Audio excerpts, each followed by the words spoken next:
Now, what's the best way to order tracks in your DAW? Do you start with a kick, the lead? Today I'm going to answer that question and show you the best way to order your tracks for any DAW in any genre. So let's get into it.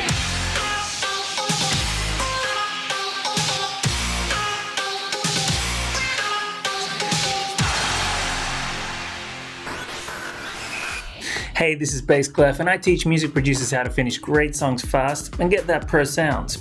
Getting tracks in the right order is all part of having a great workflow, and it helps you to stay focused and work quickly. Trust me, I know that music production can already seem complicated enough, so little things like this can actually snowball into making a big difference.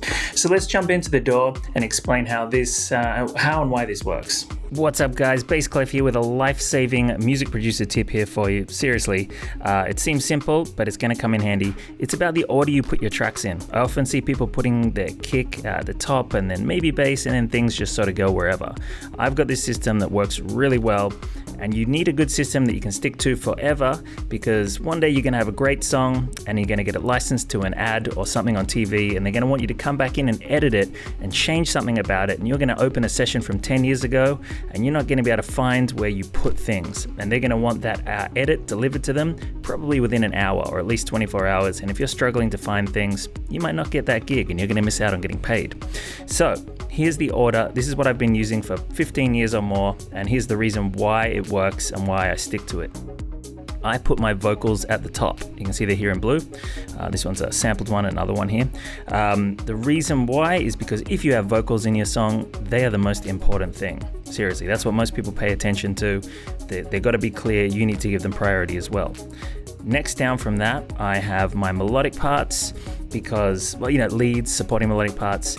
The reason why is that they're so connected and associated with your vocals. Your vocals are singing over those melodic parts, and you'll often need to see where your leads are happening with your vocals so that they don't overlap. And you want to check that things are working harmonically and lining up rhythmically. Below that, I'll put my bass parts, because you often need to make sure they're lining up right with your melodic parts, syncing in the right way, and everything's falling together. Below that, my kick, because as we all know, your kick and bass need to be working well together, especially rhythmically. Below that, my drums, so all my claps and hats and things, because they need to go well with the kick. At the very bottom, I would put my effects. There's only one channel in this song, because the effects really are the least important thing, as many of my students would already know. Everything else matters more. You might have noticed at the top, I also have a bounce of my last mix that I did and the original demo of the song, so I can refer to them. But that order again, vocals, melodic parts, followed by bass, kick, your rest of your drums, and then your effects. Stick to this and you will thank me later. Okay, so there you have it. Remember to hit that like button if this was helpful, and ask me any questions you have in the comments below. If you're interested in learning more about music production and mixdowns, then check out these videos on screen now.